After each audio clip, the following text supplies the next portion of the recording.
Welcome back to the channel. In this video, I'm going to create a quick in-depth review about the screenshot tools, which is Snagit.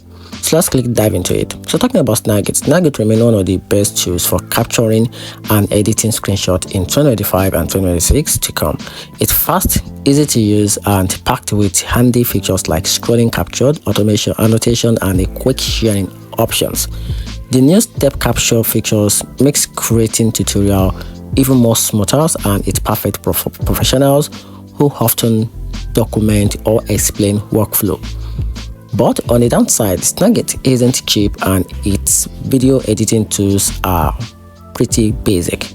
So it's great for quick captured but not ideal for heavy video project. So in my conclusion, if you want a reliable professional screenshot tools that save time and boost productivity, Snagit is absolutely worth using. And that's it. I hope you find the video helpful. Turn on the notification button and subscribe for more review.